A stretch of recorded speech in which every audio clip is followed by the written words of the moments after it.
As you may know, I recently published a book called Strategic Narrative, a simple method that business leaders can use to help everyone understand their business, get behind it, and believe in it. In fact, there is a video version, probably close to that video if it's on YouTube or LinkedIn or wherever. There is a link somewhere. And I recommend that you watch it. It's only 10 minutes, 13 minutes precisely, and it gives a great overview of my approach to strategic narrative.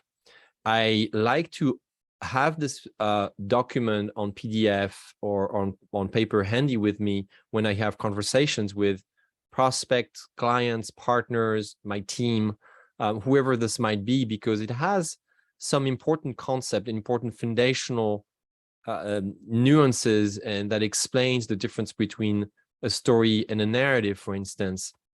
And so I'm just going to share my screen so that you see what I'm talking about. There you go. That's the book cover. If you've seen this, that's the ebook. And there is always in that document a page that people seem to click very strongly with, and it's page 56. And page 56 is a critical piece of for understanding really what a good strategic narrative should do for your company.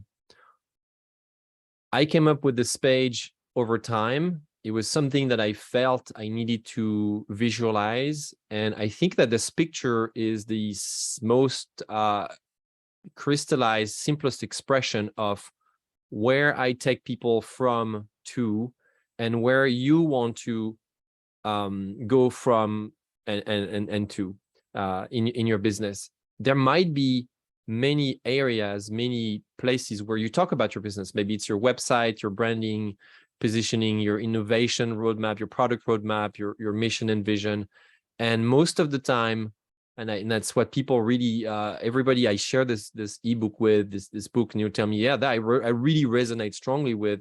Most of the time, people see themselves in that picture on the left part of my screen here, and they go, yeah, we've got a bunch of things everywhere and it's not really connected. And if I go to a sales meeting and the next hour I go to a leadership meeting, and then in the afternoon I go to talk to my development team, it feels like I'm in almost 3 different companies sometimes. If I really hear between the lines, listen to the words, that the narrative, in fact, between the lines, it feels like we're going in different directions. It's not very connected. It overlaps. People have their own agenda. And I've always dreamed about a way to bring everybody on the same page, on the same course. And that's what really a good strategic narrative should do for you. And that's the picture on the right. When the narrative is at the center of the company, it just fuels everything with intent. It's just like the heart of the organization.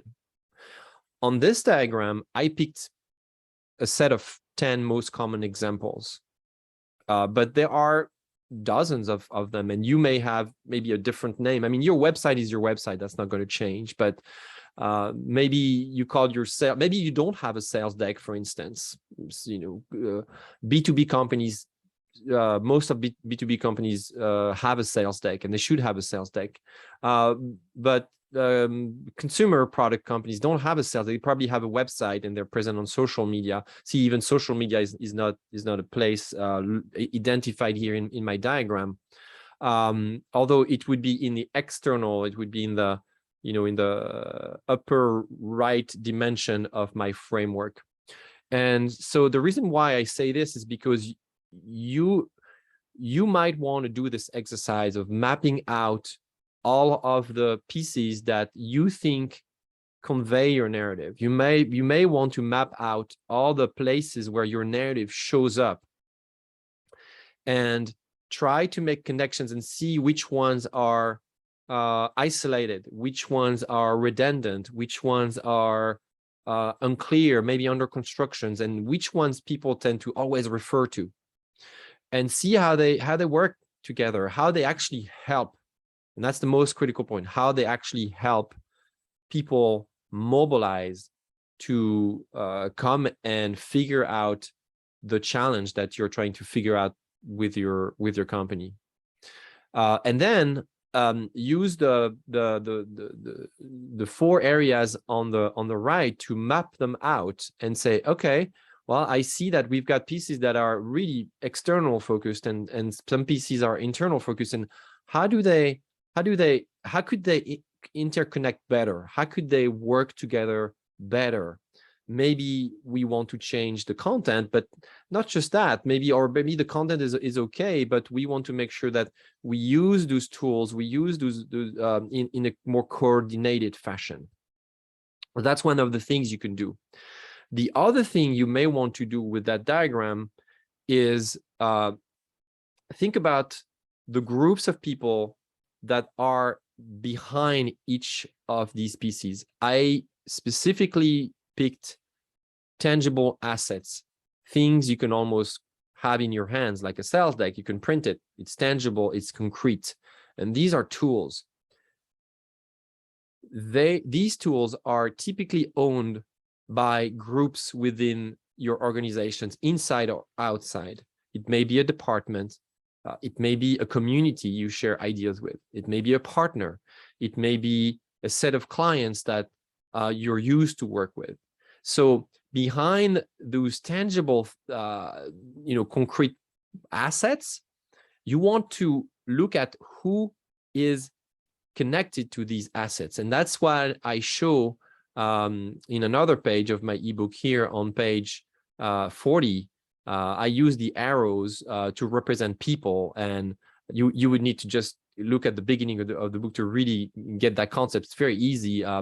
I say that each people is like a vector. We work and we push or pull towards a specific direction. And so when nothing is connected in your organization, it's going to kind of look like this. As a result, people will work in silos, pushing and pulling in conflicting directions. And so you may want to do this exercise of mapping out who are the stakeholders that are connected to one or more of these assets, and see how they pull and pull, and they push and pull in various directions. So this is a very insightful exercise, and it gives you a very good idea of the state of your strategic narrative. The strategic narrative is not just a product. It's not just something that is set in time. It's something that evolves all the time. And I actually define it as a practice. There is a system, but there is a practice to help you evolve it. So once again, back to that slide 56, that's another layers. I mean, there are so many things you can do with that representation here. In fact, I have an entire workshop to guide your group, your organization, whether it's a nonprofit or a private or small or big company, it doesn't matter. I have tools available on my website that and articles you can read to help you activate that model here. And so I just wanted to share that with you, because I see this all the time. Everybody goes to slide 56 or page 56 of my book here, and kind of seem to resonate. So I wanted to make sure that I shared that with you in case you hadn't seen this document. And this may also very much resonate with you, and this may help you look at your companies from a different aspect, from a different angle. This might open new thoughts, new ideas.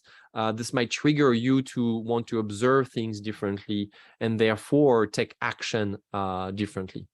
So I'm going to stop sharing and say that, as always, I wish you well. And if you have questions, please send them my way. If you have questions about once you've read Strategic Narrative, please send them my way. I respond to every email I get. It's a it's a lot of work sometimes, but I do connect with you personally, and I will do my best to answer your questions.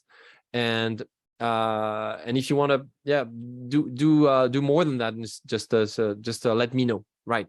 So thank you so much for watching this.